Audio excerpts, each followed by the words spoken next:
Hi, everyone. My name is Megan. I'm a health coach at Intera Health. Snack Bite sessions will be offered monthly on the fourth Thursday of each month around lunchtime. During these sessions, you will have an opportunity to learn more about specific health and wellness-related topics.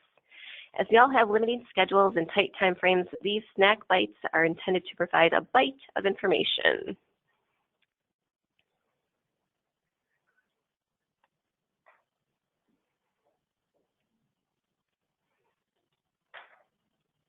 All right, so in today's Snack Bite session, we are going to explore sleep. We'll discuss sleep deprivation, understand what getting enough sleep actually looks like, how a lack of sleep can impact you, and how to set yourself up to get quality sleep. Interesting enough, amongst eating, breathing, and eliminating waste, sleep is one of the very few things everybody does every day. Making sleep a priority for healthy living falls in the same category of importance as eating right and exercising. Most people don't get enough sleep. We are a society that burns a candle at both ends, a nation where people stay up all night to work, study, or have fun. However, going without adequate sleep carries with it potential short and long-term consequences.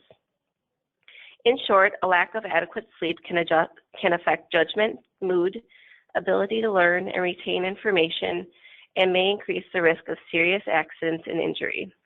In the long term, chronic sleep deprivation can lead to a host of health problems, including obesity, diabetes, cardiovascular disease, psychiatric problems such as depression and mood disorders, and even early mortality.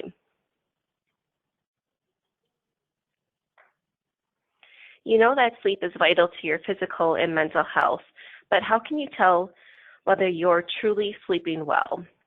On average, adults should optimally receive between 7 and 9 hours of sleep each night, but those needs vary individually. For example, some people feel best with 8 consecutive hours of sleep, while others do well with 6 to 7 hours at night. Some people feel okay with their sleep schedules changing, while others feel very affected by a new schedule or even one night of insufficient sleep. Everyone is different, so it's important to tune into what your specific needs are. Here are some statements about your sleep, and if these apply to you, it's a good sign that your sleep is on track. If you don't agree with many of these, it could mean that you need to make changes in your behaviors and routines to improve your sleep. You fall asleep within 15 to 20 minutes of lying down to sleep. You regularly sleep a total of 7 to 9 hours in a 24-hour period. Your sleep is continuous. You don't have long periods of lying awake when you wish to be sleeping. You wake up feeling refreshed and rested.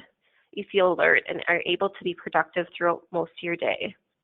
Your partner or family members do not notice any out of the ordinary behavior from you while you sleep, such as snoring, pauses in breathing, restlessness, or otherwise nighttime behaviors. There's a list of potential consequences of sleep loss. It could affect your brain function, impact efforts of weight loss, and contribute to weight gain. It ages us, specifically our skin's appearance. It can impact our immunity, increase the risk of illness. It can impact our recovery times with acute injuries, or increase the impact of regular aches and pains. Let's take a deeper dive into this list. Sleep plays a critical role in thinking and learning. Lack of sleep hurts these cognitive processes in many ways. First, it impairs attention, alertness, concentration, reasoning, and problem solving. This makes it more difficult to learn efficiently. Second, during the night, various sleep cycles play a role in consolidating memories in the mind. If you don't get enough sleep, you won't be able to remember what you learned and experienced during the day. You may have heard the phrase, you snooze, you lose. When it comes to getting sleep and how proper sleep is tied to weight loss, the opposite to that phrase is actually true. If you don't snooze, you won't lose. Or another way to say it is that the efforts you're putting into weight loss will be positively impacted with proper sleep. Lack of sleep seems to be related to an increase in hunger and appetite. and possibly even obesity. Recent research has focused on the link between sleep and regulating hormones tied to appetite. The hormone ghrelin stimulates hunger, and the hormone leptin sends a signal to the brain that we have eaten enough and suppresses our appetite.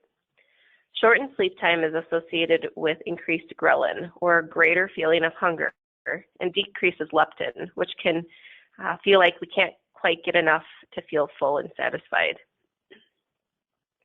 Not only does sleep loss appear to stimulate appetite, it also stimulates craving for high-fat, high-carbohydrate foods. This may all sound familiar to you. Most people have experienced pale skin, puffy eyes after a few nights of missed sleep, but it turns out that chronic sleep loss can lead to lackluster skin, fine lines, and dark circles under our eyes. When you don't get enough sleep, your body releases more of the stress hormone cortisol. In excess amounts, cortisol can break down skin collagen, the protein that keeps skin smooth and elastic. Sleep loss also causes the body to release too little human growth hormone. When we're young, human growth hormone promotes growth. As we age, it helps increase muscle mass, thicken skin, and strengthen our bones. During deep sleep is when the growth hormone is released. It is a part of normal tissue repair, like patching the wear and tear of the day. Getting a good night's sleep won't grant you immunity from disease. Acute illnesses such as cold and flu bugs tend to crop up with reduced sleep. Study after study has found a link between insufficient sleep and some serious health problems such as heart disease, heart attacks, diabetes, and obesity. And in most cases, the health risks from sleep loss become serious after years. If you have chronic pain or even acute pain from a recent injury, getting enough sleep may actually make you hurt less. Many studies have shown a link between sleep loss and a lower pain threshold. Unfortunately, being in pain can make it hard to sleep. Researchers have found that getting good sleep can supplement medication for pain.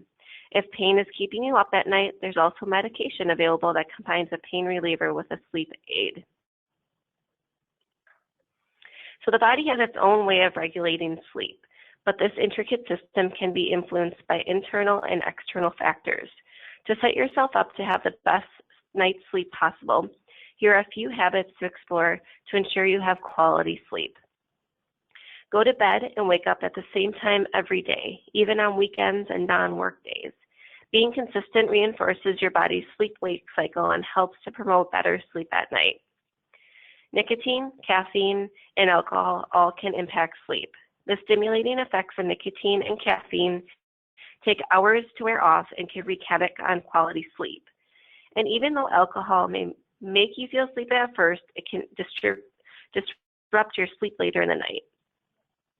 Establish a nighttime routine. Do the same things each night to tell your body it's time to wind down. This might include reading a book, listening to calming music, deep breathing, or meditating. Relaxing activities can promote better sleep by easing the transition between wakefulness and drowsiness. Create a room that's ideal for sleeping. Often this means cool temperatures. Around 65 degrees makes the best sleep. Consider using room darkening shades to keep light at a minimum. Our eyes have special cells in them that can tell the brain if it's daytime or nighttime. Exposure to light late at night can delay our internal clock from indicating when it's time to go to sleep. Keep noise levels low by closing the door or even using earplugs, a fan or a white noise machine to drown out noises. Be wary of using the TV or other electronic devices as part of your bedtime routine. Some research suggests that screen time or other media used before bedtime interferes with sleep. Your mattress and pillow can contribute to better sleep too. Since the features of good bedding are subjective, choose what feels best to you.